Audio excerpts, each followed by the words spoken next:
porque Ana, ella tiene una necesidad, ¿cierto? Es lo que hemos visto allí a través de la palabra. Ella tiene una necesidad, pero ella allí en su necesidad, ella reconoce primero que pues necesita acercarse a Dios, y cuando ella se acerca a Dios, se acerca de tal manera que no solamente se acerca para, digámoslo así, para pedir, sino que ella también se acerca a ofrecer. Y entonces ella sabe que necesita no solamente que se abran, déjeme decirlo así, se abran las manos de Dios para darnos, sino también ella abrir sus manos para Dios para dar. Y sabe, y es importante que esto nosotros lo podamos entender, porque nosotros somos llamados, denme un segundito acá que estaba organizándoles aquí el micro, la cámara acá al predicador. Nosotros somos llamados también a que le sirvamos a Dios. Les decía ayer de que nosotros también, así como Dios nos bendice, nosotros también bendecimos a Dios. Yo le decía a mi familia esta semana, decía, le doy gracias a Dios porque tengo una familia muy bonita. Mi esposa, mis hijos, los amo muchísimo. Y me alegra mucho la familia que a mí Dios me ha dado. Pero mi deseo es que mi familia le sirva también a Dios. Ese es mi deseo. Que mi familia también le sirva, que mis hijos le sirvan a Dios. Y qué bueno, hermano, que ese también sea no solo su deseo, sino que sea su meta. Y usted dice, ¿cómo así? No solo el deseo. No, sí, porque hay cosas que nosotros deseamos, ¿cierto? Pero por las cuales no luchamos. Algunos de nosotros quisiéramos tener un físico maravilloso. Yo veía hace unos días a través de internet, le mostraba yo a mi esposa, como unos jovencitos, como incluso no solo jóvenes, ya mayores de edad, ellos tenían un físico no tan bueno y entraron al gimnasio y comenzaron a hacer ejercicio después de un año, 2 años, cómo habían cambiado físicamente. Y le dije yo, a mi esposa le dije, hasta lo motivan a uno a que haga ejercicio. Yo tengo aquí arriba, tengo la caminadora, tengo la trotadora, tengo una trotadora, tengo la bicicleta estática. Y uno a veces no usa eso, ¿cierto? Uno no lo usa.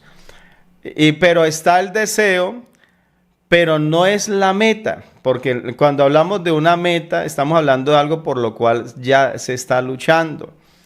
Entonces nosotros no solamente desear que nuestros hijos le sirvan a Dios, sino tenerlo como una meta, que sea algo por lo cual nosotros estemos luchando, lo cual le estemos pidiendo a Dios que por favor Él nos ayude, que por favor Él obre y nos dirija para poder hacer esa labor.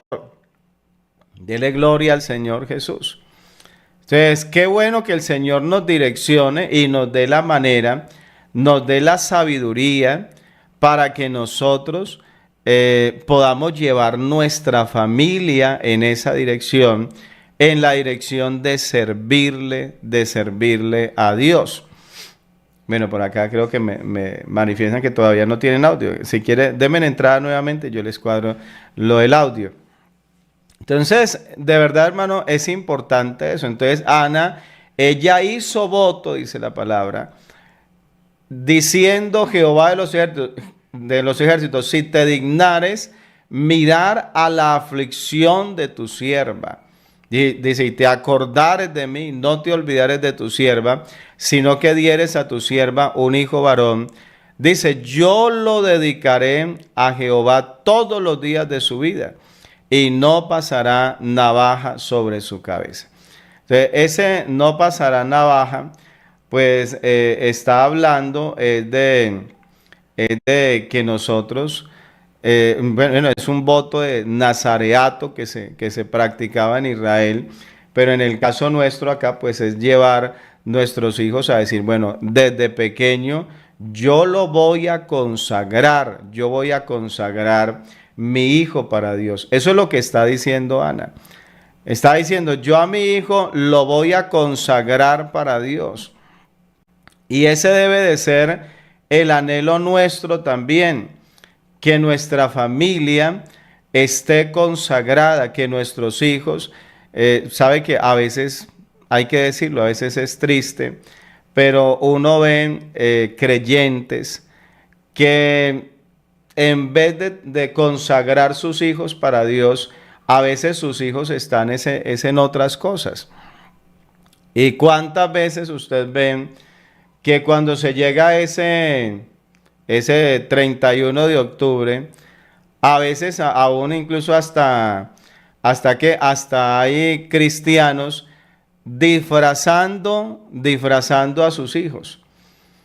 Y de verdad, y en prácticas que realmente usted ya tiene un conocimiento acerca de ello, de que no son prácticas que le agraden a Dios, no son prácticas que hagan parte de lo que es la vida cristiana. Entonces nosotros sí debemos de tener como ese cuidado. Yo quiero que mi hijo sea salvo, yo quiero que mi hijo le sirva a Dios, pero yo lo voy a dedicar, dice Ana. Yo no, o sea, de mi parte, digamos, no sé si él cuando crezca se quiere cortar su cabello y él quiere romper ese voto, pues que lo haga él. Pero ella dice, no, yo no voy a hacer eso. ¿Sí? Entonces, nosotros, qué bueno, por eso le decía, qué bueno que de parte nuestra hubiese ese sentir, ese deseo de consagrar nuestra familia para Dios. Alabanzas al Señor. Dele gloria a Dios. Dele gloria al Señor en esta mañana. Diga, yo quiero consagrar mi familia, quiero consagrar mi familia para Dios. Entonces ella dice, no, yo desde pequeño, de mi parte, yo me voy a encargar de que mi hijo se consagre, de que él esté consagrado para Dios. Entonces, esta palabra, les decía, es importante porque nosotros también tenemos esta misión con nuestra familia y no debemos olvidarla, no debemos de tener en poco. Alguien dijo, yo no voy a criar hijos para que se conviertan en leña del infierno. O sea, y esto es importante que se pueda entender. Entonces, el verso número 12, continuando con la lectura, dice, mientras ella oraba, y mire lo que dice la palabra. O sea, no fue una oración de 30 segundos. No fue una oración de esas que a veces nosotros hacemos. Esa oración cortica. Allí, pues le voy a presentar allí rápidamente. No.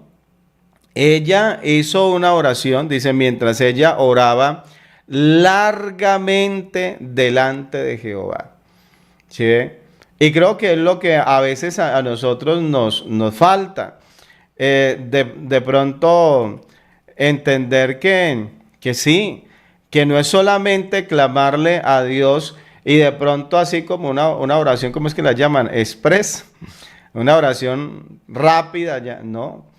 Sacar un tiempo de oración, sacar un tiempo para hablar con Dios. Entonces ella oraba largamente delante de Jehová. Así como su problema era grande, así como ella venía con una situación de mucho tiempo atrás, ahora ella saca un buen espacio para orar. ¿Sí? Y esto, hermano, nosotros es importante que lo entendamos. Entonces, mientras ella oraba largamente delante de Jehová, dice la palabra, Elí estaba observando, dice, la boca de ella.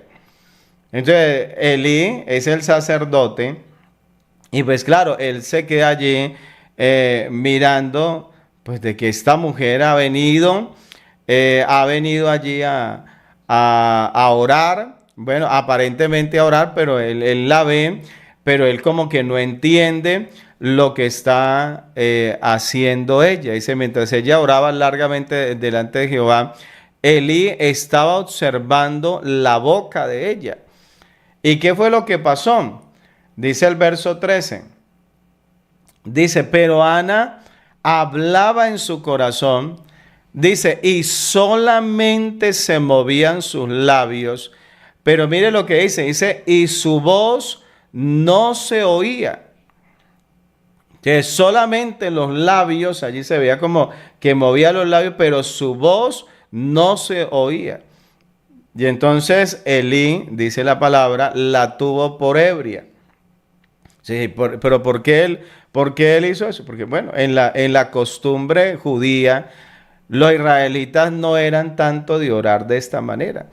La manera allá más común era hacerlo hablando y una voz que se escuchara. Y entonces Elí la ve a ella y él ve que apenas sus labios se están moviendo. Y sabe que esto tiene que ver con lo que les decía en estos días, de que ese Dios que nosotros tenemos es un Dios tan grande, es un Dios tan poderoso, que aunque ella dice que hablaba era en su corazón. O sea, aunque los hombres no podían escucharla, nadie podía escuchar, apenas sus labios se movían, pero ella estaba hablando, ella estaba orando allá en su corazón, pero ahí es donde el Dios nuestro, el Dios de la Biblia, Él escucha la voz del hombre allá en el corazón, aún allá el pensamiento del hombre en su corazón. Dios tiene la capacidad para escucharlo. Entonces dice, pero Ana hablaba en su corazón y solamente se movían sus labios. Y entonces, y su voz, dice, no se oía. O sea, no se escuchaba lo que Ana decía. Y entonces Elí, que era el sacerdote, dice que la tuvo por ebria. Y él dijo, esta mujer está borracha. ¿Cómo así? ¿Cómo se atreve ella a venir a entrar al templo, a venir aquí a meterse en la casa de Dios, estando ebria? Y mire lo que le dijo en el verso 14. Dice, entonces le dijo Elí, ¿hasta cuándo estarás ebria? Le dijo, digiere tu vino. O sea, vaya, espere que se le pase esa embriaguez. Y si es el caso, vuelva. Pero ¿cómo se va a venir? ¿Cómo va a venir a menospreciar este lugar de adoración? ¿Cómo va a venir de cualquier manera aquí a presentarse delante? Dijo, no, mujer. Como que dice, eso no está bien. Y sabe que, haciendo un paréntesis allí, porque tendríamos que luego seguir leyendo más. Pero sabe que uno lee esto y cualquiera diría, Elí era un hombre muy de Dios, un hombre muy temeroso, un hombre muy celoso de las cosas de Dios. Imagínense, la vio ebria y de una vez reaccionó y como que todo lo mira y como que se da cuenta de todo lo que pasa. Pero sabe que cuando usted continúa leyendo, usted se da cuenta que el mismo Elí tenía sus hijos, que sus hijos hacían cosas peores todavía, porque menospreciaban las ofrendas, porque dormían allá con las mujeres del pueblo, eran fornicarios, eran adúlteros allá. Oiga, y eso Elí no lo veía. Elí lo que vio fue esta mujer. O sea, y alguien decía, ¿cómo estaba de mala la visión de Elí? que al que está haciendo las cosas bien, lo ve como alguien que está haciendo las cosas mal, y en cambio al que está haciendo las cosas mal, de ese sí no se percata que lo que hace está mal. Como sus hijos, él no podía mirar y él no podía detallar como lo hacía con esta mujer. En esta mujer él se detiene, él se queda mirando allá como con lupa, no sé, para ver la falta que ella está cometiendo. Pero en cambio, cuando tenía que ver con su casa, cuando tiene que ver con sus hijos, entonces ahí sí ya no presta atención, ahí sí ya no se fija. Hermano, y a veces es lamentable que esas situaciones se dan. Y algunos se quejan y dicen, pero es que a los demás, con los demás son drásticos. Ay, hermano, donde uno vaya y haga tal cosa, eso de una vez lo llaman, lo ponen en disciplina, de una vez hasta lo publican en la iglesia y hasta varias predicaciones allá mencionando allá lo que pasó. Pero se mira a los demás, pero no se mira a los que están en casa. Pero se ignora lo que aquí, lo que internamente está pasando. Y hermano, y usted tampoco diga, no, pues entonces si no mira en la casa, pues que tampoco mire por fuera. No, porque más bien es al contrario. Así como se fijan los demás, así como te fijas en Ana y así como te detienes a observar a Ana, qué bueno que observes a tus hijos allá. Qué bueno que observes lo que está pasando también en tu casa. Porque es lamentable que alguien esté tan preocupado por la salvación de los que están afuera y no se preocupe por la salvación de los que están adentro. ¿Cierto? Sería muy lamentable. Imagínese un hijo decir, mi papá ayudó a todo mundo a que se salvara, menos a mí. O sea, con todos los demás, él era estricto, él les exhortaba, él les hablaba hasta fuerte y todo para que se convirtieran de verdad, para que fueran santos de verdad. Y en cambio al hijo no. Y el hijo dice, conmigo no, a mí nunca, incluso hay hijos que dicen, mi papá sabe que yo me porto mal, mi papá sabe que yo estoy pecando, que estoy haciendo cosas que no debo de hacer, mi papá me ha visto haciendo cosas, viendo cosas que no debo de ver, pero aún así muchas veces lo tiene sirviendo en la iglesia. Peligroso. Y hermano, ¿y qué queremos? Que eso más bien que así se vuelva para con los de afuera. No, lo contrario, que así como mira a los demás y se preocupa por la salvación de los otros y le dice al otro, vea, usted si sigue así no se va a salvar, y lo disciplina y lo corrige y lo exhorta. Qué bueno que lo haga con los de su casa. Eso es lo que debe de hacer. O sea, no se trata de más bien de que entonces que como le permite a sus hijos y como no se preocupa por los de la casa, entonces que no se preocupe por nadie. No, al contrario. Que cambie esa actitud que tiene para con su casa. Él la tuvo por ebria, pero pues obviamente estaba equivocado. ¿Sí? Y usted dice, hermano Jairo, ¿cómo así? Entonces, ¿aún un hombre de Dios se puede equivocar? Sí, Señor, sí se puede equivocar. Créalo que sí. Por eso, hermano, ese que a veces se las da de Dios y que, hermano, y que lo que Él dice es la última palabra. No, Señor, a veces no es así. Ahora, sí, claro. Hay momentos donde Dios le dice a la persona, yo recuerdo a alguien y lo recuerdo, hermano, me da mucha tristeza. Un hermano, lo vi como se acabó de una manera impresionante, como incluso cuando él falleció, una cantidad de equipos, le conectaban una cantidad de cosas en su cuerpo. Pero él, yo recuerdo que desde que lo conocí en ese estado físico donde usted dice no hay carne, está acabado completamente. Y duró mucho tiempo de esa manera. Y a nivel de familia sucedieron unas cosas supremamente terribles.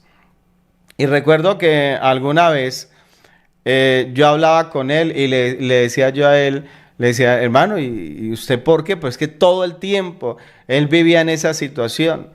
Y entonces él me contó una vez, me decía, hermano Jairo, vean, a mí me pasó algo hace muchos años y él tuvo un accidente de trabajo, pero lo más tremendo, él dice, a mí Dios me advirtió de eso.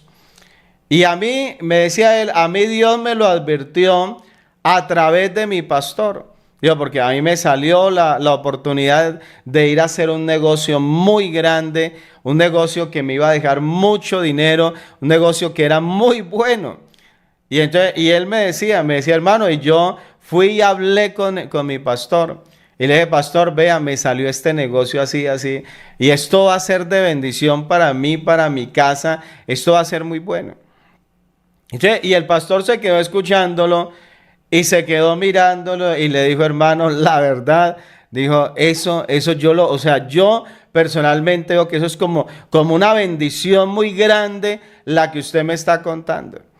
Le dice él, pero hermano, tengo que decirle algo. Le dijo, yo no sé por qué. Dijo, vea, la verdad, no sé por qué. Pero a mí Dios me pone en el corazón que le diga que no lo haga. Y entonces, y el pastor le decía, y yo mismo como pastor no entiendo por qué Dios me está diciendo que le diga a usted que no lo haga. Y entonces, y él le dijo así, y él le decía, pero pastor, pero es que usted tiene que ser más específico conmigo. Dígame, pero ¿por qué? O sea, si usted me da una razón, usted me dice, hermano, vea, eso no lo haga por esto, yo le hago caso. Pero dígame por qué. Y el pastor le decía, hermano, es que aún para mí yo no entiendo, porque yo sé que eso va a ser de mucha bendición para su vida. Era un negocio bueno. Pero el pastor le dijo, pero hermano, pero a mí Dios aquí me pone que le diga que no lo haga. Entonces, vean, seamos claros de algo. Una de las cosas que uno a veces piensa es que ningún pastor quiere que sus creyentes se le muevan de la iglesia. O sea, usted va donde su pastor y le dice, pastor, es que vea que me quiero cambiar de congregación. Y el pastor, él no va a querer que usted se vaya. Bueno, hay algunos donde el pastor le dice, no se preocupe, yo le consigo para el taxi. Pero a algo otro el pastor le dice, no, yo no quiero que usted vaya, es que usted es de mucha bendición aquí en la iglesia. Y va a buscar la manera de que no se vaya. Entonces, y ahí es donde a veces uno dice, bueno, ¿será que es Dios el que le está diciendo que no se mueva? ¿O será es el pastor que no quiere que la oveja se le vaya? Y entonces, y él estaba ahí en esa situación, le decía, pastor, pero dígame yo, ¿por qué no lo debo de hacer? Y el pastor le dijo, no. Le dijo, la verdad, no sé por qué, pero a mí Dios me pone que le diga que no. Y le digo, pero si usted quiere, pues hágalo, pero de parte de Dios, sé que Dios me está diciendo que le diga que no. Y entonces, él me contaba, decía, y yo después de eso, dijo, yo me fui. De todas maneras, dijo, yo me fui, pero él no me dio otra razón. Él esperaba otra razón. Y él se fue, y estando allá, cuando apenas estaba iniciando en el trabajo allá, él tuvo un accidente del que nunca se pudo recuperar. Cuando yo lo conocí, él a esa fecha, llevaba 10 años enfermo, 10 años postrado en cama. Esa era la condición de él. Yo salí de allá, porque eso fue en la ciudad de Neiva, y yo salí de allá, y para el tiempo cuando yo salí, él falleció. Y recuerdo, incluso a él en la habitación no dejaban que entrara cualquiera. Si entraban tenía que entrar con un uniforme, una cantidad de cosas. Y recuerdo una foto de él que me mostraron, una cantidad de cosas conectadas en su cuerpo. O sea, hay cosas, hermano. Yo sí creo, hermano, que Dios habla, que Dios advierte, que Dios nos cuida, que Dios nos protege. Pero qué bueno es cuando de verdad ese hombre de Dios tiene la visión clarita. Él puede ver muy bien y lo que él está viendo es lo correcto. En el caso de Elí, lastimosamente, él estaba viendo mal. Sus hijos actuaban impíamente y él los veía santos. Y él no los estorbaba, porque eso fue lo que le dijo Dios. Usted ve que sus hijos han pecado contra mí y usted no lo has querido estorbar para que no pequen. No, usted no ha hecho nada. Usted se cruzó de brazos. Y Dios le dijo, no, Señor, así no es. Y en cambio con Ana, que Ana sí estaba buscando de Dios, él la tuvo fue por una mujer ebria y hasta la regañó.